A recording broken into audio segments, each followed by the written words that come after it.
Hello everyone, welcome to वरियन। इस video में हम लोग पढ़ने वाले हैं डीएनएफ ब्लॉक एलिमेंट के अंदर एक बहुत ही इंपॉर्टेंट टॉपिक के बारे में, जो कि है लेंथेनाइड कॉन्ट्रैक्शन। इस टॉपिक के ऊपर आपको हर साल डायरेक्टली इनडायरेक्टली नीट में कोई ना कोई क्वेश्चन देखने को मिल ही जाता है। लेंथेनाइड कॉन्ट्रैक्शन को समझने के लिए हम लोग सबसे पहले कंसिडर करते हैं लेंथेनॉइड सीरीज को। Lanthanoid series F block element की सबसे पहली सीरीज है, जिसमें एलिमेंट लेंथेनियम से स्टार्ट होते हैं और वो जाकर खत्म होते हैं ल्यूटेटियम पर, जिनका एटॉमिक नंबर स्टार्ट होता है 57 से और ये खत्म होता है 71 पे। ये चीज आपको याद रखना बहुत ज्यादा जरूरी है। कई बार तो इसी इंफॉर्मेशन के ऊपर क्वेश्चन पूछ लेते हैं कि जो लेंथेनॉइड सीरीज है वो किस एलिमेंट के एटॉमिक नंबर से स्टार्ट होती है या कितने एटॉमिक नंबर से स्टार्ट होती है और कहां पर जाकर खत्म होती है।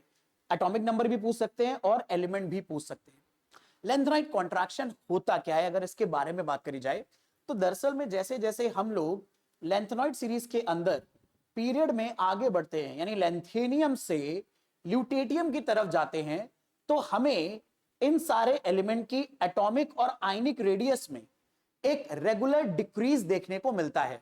इन सबकी साइज में धीरे धीरे धीरे धीरे लेफ्ट टू राइट जाने पर कमी आने लगती है, और ये जो कमी आ रही है, इसी कमी को हम एक्सप्लेन करते हैं लेंथेनाइड कॉन्ट्रैक्शन की हेल्प से। कॉन्ट्रैक्शन का मतलब है कोई चीज कॉन्ट्रैक्ट हो रही है, छोटी हो रही है। तो यहां पर लेंथेनियम से ल्यूटेटियम तक जाते जाते एटॉमिक और आयनिक साइज धीरे धीरे डिक्रीज होने लगते हैं।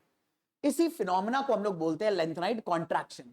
लेंथेनाइड कॉन्ट्रैक्शन होता किस वजह से है, यह जानना भी बहुत ज्यादा इंपॉर्टेंट है। तो लेंथेनाइड कॉन्ट्रैक्शन के बारे में अगर बात करी जाए तो जैसे जैसे एटॉमिक नंबर लेंथेनियम से ल्यूटेटियम तक इंक्रीज होता है, वैसे वैसे नंबर ऑफ प्रोटॉन्स भी इंक्रीज होने लगते हैं न्यूक्लियस के अंदर। हम सबको पता है कि एक एटम में सेंटर में होता है न्यूक्लियस और बाहर वाली ऑर्बिट्स के अंदर इलेक्ट्रॉन्स प्रेजेंट होते हैं। अब अगर मान लो ये एटम लेंथेनियम या ल्यूटेटियम का कोई एफ ब्लॉक का एलिमेंट है, तो इस न्यूक्लियस में जाएंगे प्रोटॉन्स और इलेक्ट्रॉन्स जाएंगे इन ऑर्बिट के अंदर।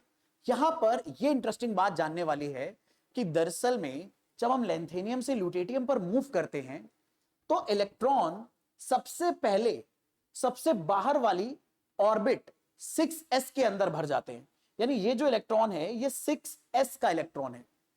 अब जैसे जैसे आप लेंथेनियम से ल्यूटेटियम पर जाओगे, वैसे वैसे एटॉमिक नंबर बढ़ेगा, एटॉमिक नंबर बढ़ेगा तो नंबर ऑफ प्रोटॉन्स बढ़ेंगे और वो प्रोटॉन सारे एंटर करेंगे इस न्यूक्लियस के अंदर। लेकिन प्रोटॉन बढ़ने के साथ साथ इलेक्ट्रॉन भी बढ़ेंगे, और यहां पर इंटरेस्टिंग चीज ये आती है कि इलेक्ट्रॉन जब हम यहां पर ऑर्बिट्स में भरना शुरू करते हैं, तो एक बार अगर 6s के अंदर इलेक्ट्रॉन भर गए लेंथेनियम से ल्यूटेटियम के बीच में, तो अब जो बचे हुए इलेक्ट्रॉन आते जा रहे हैं वो दरअसल में 4f के अंदर भरेंगे, और 4f ऑर्बिट 6s से पहले होगी। तो यहां पर होगा क्या, जैसे जैसे प्रोटॉन्स का नंबर इंक्रीज होगा वो न्यूक्लियस के अंदर भरेंगे। जब हम लेंथेनियम से ल्यूटेटियम की तरफ जाएंगे, यानी एटॉमिक नंबर 57 होगा, फिर 58, फिर 59, तो प्रोटॉन्स बढ़ेंगे, साथ ही साथ इलेक्ट्रॉन्स भी बढ़ेंगे।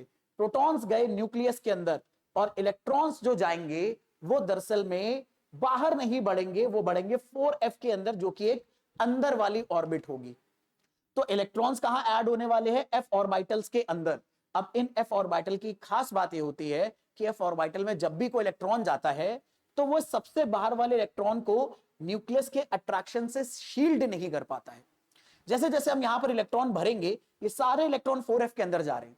अब 4f के इलेक्ट्रॉन्स इस इलेक्ट्रॉन को रिपेल करेंगे और न्यूक्लियस का चार्ज इसे अपनी तरफ अट्रैक्ट करेगा।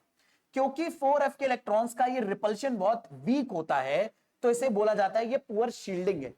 और अगर पुअर शील्डिंग है तो ये न्यूक्लियस इस पर्टिकुलर सबसे बाहर वाले इलेक्ट्रॉन को अपनी तरफ बहुत हाई फोर्स से अट्रैक्ट करेगा।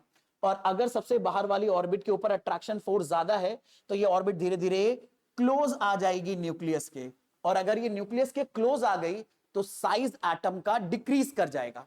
तो जितने ज्यादा प्रोटॉन बढ़ाओगे उतना ही ज्यादा दरअसल में ये एटम इस इलेक्ट्रॉन के ऊपर अट्रैक्शन बढ़ेगा, क्योंकि F के इलेक्ट्रॉन इसके ऊपर शील्डिंग बहुत ही पुअर करेंगे, और जितना ज्यादा अट्रैक्शन बढ़ेगा ये एटॉमिक साइज उतना ज्यादा डिक्रीज करेगा। इसी फिनोमेना को हम लोग बोलते हैं लेंथेनाइड कॉन्ट्रैक्शन। तो यहां पर इफेक्टिव न्यूक्लियर चार्ज बढ़ गया और इसकी वजह से जो रेडियस है एटॉमिक वो डिक्रीज हो गई।